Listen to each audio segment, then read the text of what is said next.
Opinion: Kevin Durant's injury should serve as cautionary tale for athletes everywhere.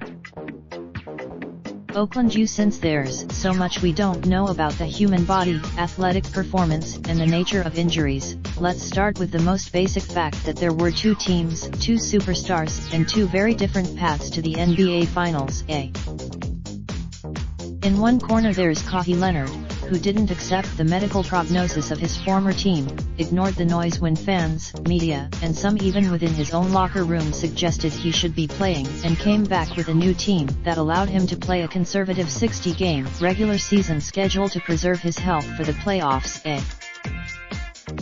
In another corner there's Kevin Durant, who averaged nearly 35 minutes over 78 games in the regular season and played more than 40 minutes in 6 consecutive playoff games before his calf injury, and that has become the biggest flashpoint of the NBA Finals. More columns. It's certainly possible that 1 + 1 doesn't equal 2 here. No two bodies, but there are lessons we need to learn from.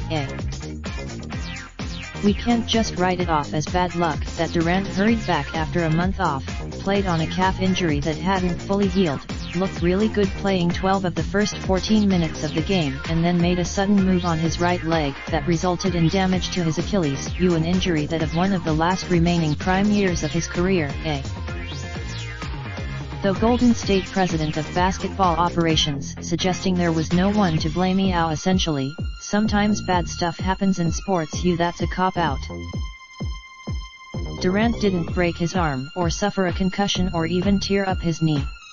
During a non-contact, Golden State's medical personnel surely believed Durant playing wouldn't put him at risk of further injury, and Durant ultimately made the decision to play in Game 5 because he's an elite competitor who trusted those who likely told him that dropping into the NBA Finals off one practice wouldn't put his career in jeopardy. But all medical advice isn't equal.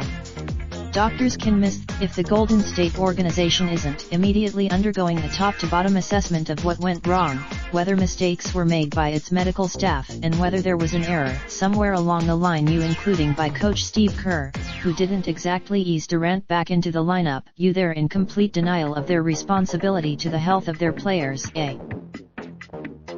We may never know whether Golden State did enough to discourage Durant from making a bad decision internally, but at the end of the day, what's become clear is that athletes who desire to have long careers and avoid major injuries should be less trusting of their organizations and more empowered to put themselves first. And we all need to. In retrospect, Leonard had it right last season in San Antonio when he tried to come back from a quad injury in December, but Thena shut it down for the year after 9 games. That decision, the idea that Leonard wasn't being a team player by sitting out, or that he wasn't fighting through it, is rooted in a twisted, fictional ethic that should have been obsolete about the same time we realized John Wayne didn't like riding horses except in the movies.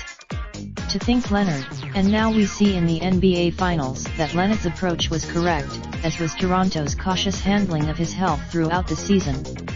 Those stars sitting, though we still don't know who's going to be crowned NBA champion this year, Monday will be a seminal moment for professional athletes or even college athletes inclined to skip bowl games. If you don't look out for your best interests, who else will? Follow USA Today sports columnist Dan Wolken on Twitter.